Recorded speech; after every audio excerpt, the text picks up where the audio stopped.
The BBC is largely defending an interview with Andrew Scott at the BAFTAs that's been slammed as homophobic over a question about a Barry Keoghan nude scene. In a statement Friday, the BBC says it's received complaints from folks who didn't like the way entertainment correspondent Colin Peterson asked Andrew about Barry stripping down at the end of the Saltburn.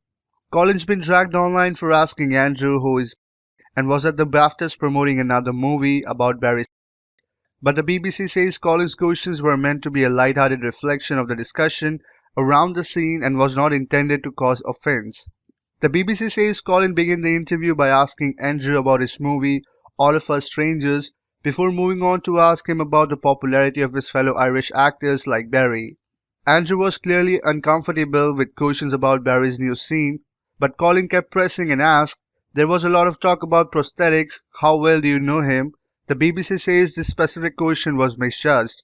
Still, the BBC says there was reason behind asking Andrew about Barry getting naked in Saltburn. The network says the film had a cultural impact and the scene grabbed a lot of attention, which Barry himself addressed. The BBC also says Colin asked similar questions to Saltburn writer and director Emerald Fennell plus singer Sophie Ellis-Bextor, whose song Murder on the Dance Floor plays during the scene. Colin, the BBC says, addressed the issue later in the BAFTA broadcast, admitting his questioning may have gone too far and that he was sorry if this was the case.